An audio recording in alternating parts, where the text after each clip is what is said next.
అందరికీ నమస్కారం అండి. Welcome to CSK natural farming.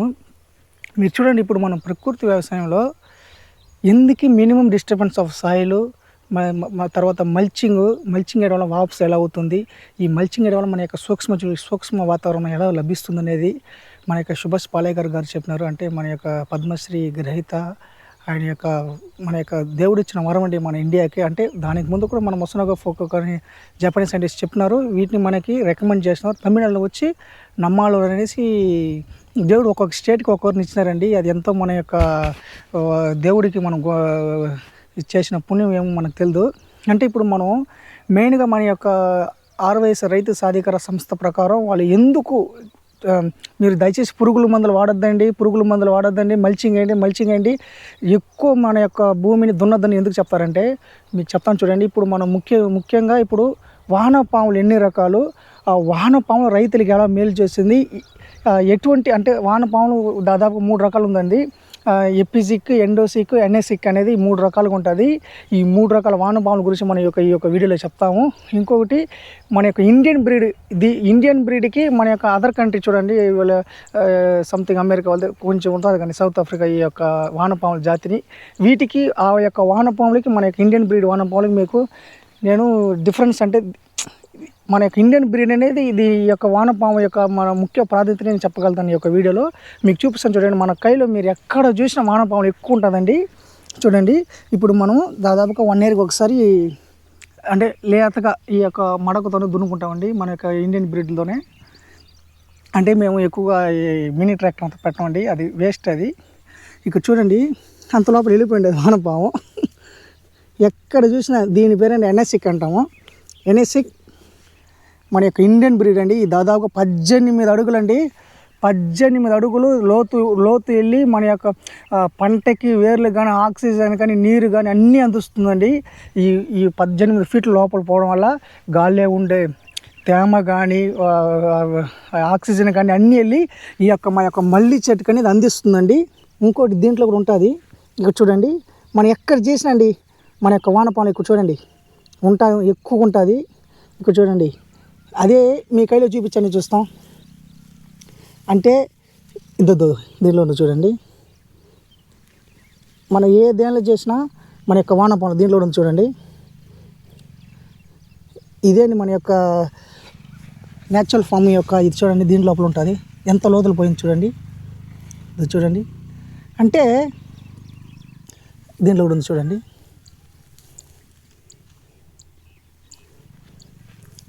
చూడండి, అంటే మనం ఎక్కడ వెళ్ళినా మనకి వానపాము ఎక్కువ మన కైలో ఉంటుందండి. ఈ విధంగా మీ భూమిలో వానపాములు ఎక్కువ ఉన్నట్లయితే మీరు ప్రకృతి వ్యవసాయ సేద్యం దాదాపుగా చేస్తానని ఇక సూచిస్తుందండి. మీ మట్టి చెప్పేస్తుంది. మీరు ఎన్ని సంవత్సరాలు నేను 10 ఏళ్ళు చేస్తాను, 20 ఏళ్ళు అదంతా లేదండి. మీ భూమిలో ఇట్లాంటి వానపాములు ఎక్కడ ఎత్తుకుని వస్తుందండి. మీ భూమే కాదు, అన్ని ప్రకృతి వ్యవసాయం చేసే అన్ని భూమిలో ఉంటుంది. మీరు ఇది చూడండి, దీంట్లో చూడండి ఎంత ఉంటుందో చూడండి. మా భూమిలో మీరు ఎక్కడైనా రండి, ఇదే అండి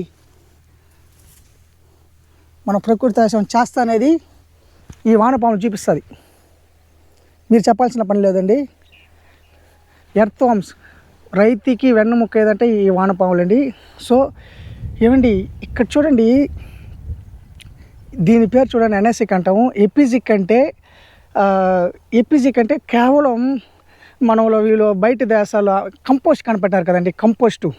ఆ యొక్క కంపోస్ట్ అంటే అది మీరు నాకు మేత వేస్తే నేను తింటాను, అది మీకు న్యూట్రిషన్గా లభిస్తుంది అంతే. ఇది వాళ్ళు చూడండి బయట దేశాలు కనిపెట్టిన వానపాము ఏంటంటే కంపోస్ట్ వేయాలి. దానికి ఆ కంపోస్టింగ్ అంటే అన్ని రకాల కంపోస్ట్ వేయాలి. Dry manure compost, banana pills manure, అన్ని కిచెన్ కంపోస్ట్ అన్నీ కంపోస్ట్ చేస్తేనే అది తినేసి, అంటే దాని దగ్గర ఆహారం వేస్తేనే నేను కంపోస్ట్ అని చెప్తుంది. అంటే నాకు ఆహారే నీకు ఇస్తానంటది.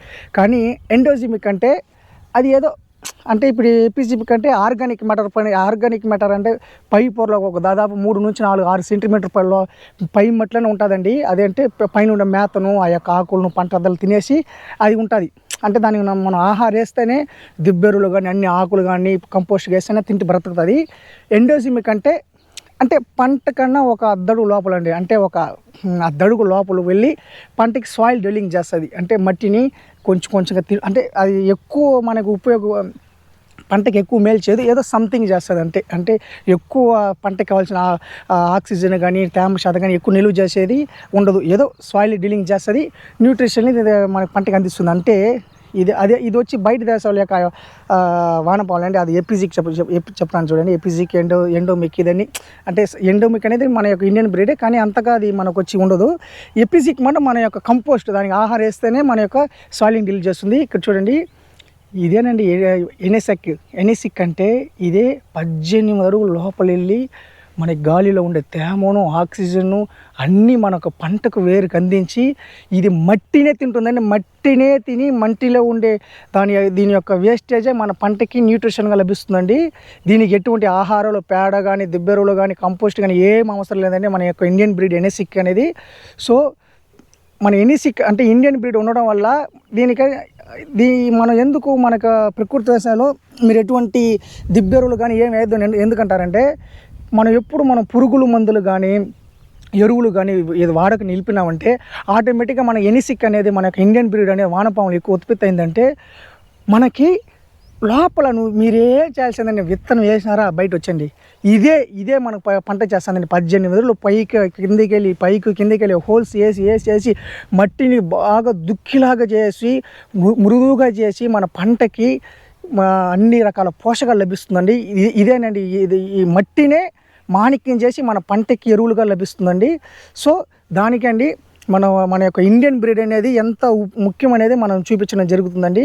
సో మీరు కూడా అండి దయచేసి ఆ యొక్క బయట దేశాలు వానపాములు కానీ ఆ యొక్క కంపోస్ట్ లేదండి. మన యొక్క ఇండియన్ బ్రీడ్ అనేది చూడండి ఎంత వెడల్పు ఉందో చూడండి, కింద వేసాను ఎంత వెడల్పు ఉందో చూడండి. ఇట్లాంటిది ఇంత వెడల్పు ఉంటేనే మనకి ఎటువంటి బయట నుంచి తేవాల్సిన ఎరువులు కానీ ఆ యొక్క దిబ్బెరువులు కానీ మనం ఎక్కువ ఖర్చు చేయాల్సిన పని లేదండి. సో మీరు కూడా అండి దయచేసి మన యొక్క ప్రకృతి వ్యవసాయాన్ని మీరు కొద్దిగా మారదండి. ఫస్ట్లో మీరు గడ్డి మందుని నిషేధించండి, రెండోది పురుగు మందుని, థర్డ్ మీరు యూరల్ డిఎఫ్లు కానీ మొదటిగా మీరు గడ్డి మందుని స్టాప్ చేసినారంటే ఇట్లాంటి చూడండి ఎంత జీవులు చూడండి మన చేతిలో ఉండేది. మీరు ఎక్కడ చూసినా మన కైలో ఉంటుందండి. ఈ జీవులను మీరు కాపాడినట్లయితే మా కైలో మీరు ఎక్కడైనా మీ కాలంలో చెక్ చేయండి, వానపాములు అనేది ఎక్కువ ఉంటుంది. సో మీరు కూడా అండి దయచేసి పురుగుల మందులు అక్కడ ముందు గడ్డి మందు అక్కడ ఎత్తుకొని మొదటి స్టెప్ అక్కడ స్టార్ట్ చేసి, రెండోది పురుగుల మందు, మూడోది ఎరువులు నిలిపినారంటే మీరు పంటకి ఎటువంటి ఖర్చు చేయాల్సిన పని లేదండి. సో దయచేసి మన పూర్వీకులు 100 ఏళ్ళ ముందు ఇట్లాంటి వానపాములు ఉండడం వల్ల ఈ వానపాములు వ్యవసాయం చేసిందండి. సో మీరు కూడా మన ప్రకృతి వ్యవసాయం మన యొక్క ఛానల్ ఫాలో చేసుకొని సబ్స్క్రైబ్ చేసుకోండి. మీరు చేయాల్సిన పని లేదండి. ఈ వీడియోని చూసి మీరు కూడా కొద్దిగా మారండి, ఒకే తీరు ఎవరు మారలేరు. నేను కూడా మొదటి కొంచెం మారాడు. నాకు కూడా ఒక 5 ఏళ్ళ అనుభవం ఉందండి, ఎక్కువ కూడా లేదు. కానీ 5 ఏళ్ళకి నాకు అన్ని యొక్క అనుభవాలు నా యొక్క ఎక్స్పీరియన్స్ బాగా నేను నేర్చుకున్నాను. నేను ప్రకృతి వ్యవసాయంలో పనిచేసిన 6 వయసులో పనిచేసినానండి. సో మీరు కూడా అండి దయచేసి ఎరువులు పురుగుల మందులు ఎక్కువ వాడకుండా మినిమం డిస్టర్బెన్స్ అయ్యండి. అంటే సంవత్సరాన్ని ఒకసారి ఈ విధంగా అంటే ఎట్లా మన 0 టిలేజ్ అనేది సాధ్యం, మల్చింగ్ వేస్తే సాధ్యం అవుతుందండి. కొన్ని సమయంలో లేని పరిస్థితుల్లో మనం ఎక్కువ 4 ఎకరాలు 10 ఎకరాలు మల్చింగ్ అయిన పరిస్థితుల్లో 0 టిలేజ్ అంటే మినిమం డిస్టర్బెన్స్ చేసుకోవచ్చండి. సో మీరు కూడా మన యొక్క పురుగుల మందులు గడ్డి మందులు దయచేసి వాడద్దండి. ఈ వానపాములని మేము కాపాడుకుంటాం. ఈ వానపాముని మనకి వ్యవసాయం చేసేది. మీ మట్టిలో కూడా మీరు డౌట్ వస్తే కూడా మీరు కావాలంటే అండి మీ మట్టిలో ఎక్కడైనా మీ కైలో ఉండే చోట ఎక్కడైనా లోతు ఎత్తండి, అక్కడ వానపాము కనిపిస్తే మీ మట్టి బాగుందని అర్థం అండి. వానపాము ఎక్కడ 90% ఇప్పుడు ఎక్కడ లేదండి, 10% ఏడ ఉంటుంది, అక్కడ గనువులో ఉంటుంది. ఇంకొకటి అండి ఇక్కడ చూడండి, ఈ వానపాములో కూడా టెయిల్ హెడ్ టెయిల్ ఉంటుంది, అంటే తల తోక ఉంటుందండి. ఇప్పుడు మనం ఈ రెండుగా నరికేస్తే కూడా మనం గిని చెక్కేటప్పుడు తోక భాగం చనిపోతుంది, తల బాగుంటుంది కండి. ఆ తల భాగం నుంచి ఇంకొకటి మనకు టెయిల్ పెరుగుతుందండి. ఇదే మనకు దేవుడు ఇచ్చిన సృష్టి ధర్మం అండి. తెలుసు దేవుడికి ఇట్లాంటి వాళ్ళు వీళ్ళు వచ్చే ట్రాక్టర్లకి రొటాటర్ గిరాటలు కొట్టేస్తారు, ఇట్లా నశించిపోతుంది అనేసి దేవుడు చూడండి ఈ సగం భాగం మనకు డివైడ్ చేస్తే కూడా టెయిల్ భాగం అంటే సగం వెన్నముక్క నుంచి తోక భాగం నుంచి అది చనిపోతుందండి. తలకాయ నుంచి వెన్నుముక్క నుంచి అట్టే మనకు అంటే వెన్నుముక్క ఉండదు, ఆ తలకాయ మిగిలిన తలకాయ ఉండొచ్చు, అక్కడ నుంచి దీనికి తోక అనేది మనకి ఉత్పత్తి అవుతుంది. సో దీనికి అనేది చావు అనేది లేదండి. ఇది ఒక మనకు దేవుడు ఇచ్చిన ధర్మం అండి. సో మీరు కూడా దయచేసి మన యొక్క ప్రకృతి వ్యవసాయం చేయండి, మన ప్రకృతి రైతులకి ఈ వీడియో పంపండి. Thank you.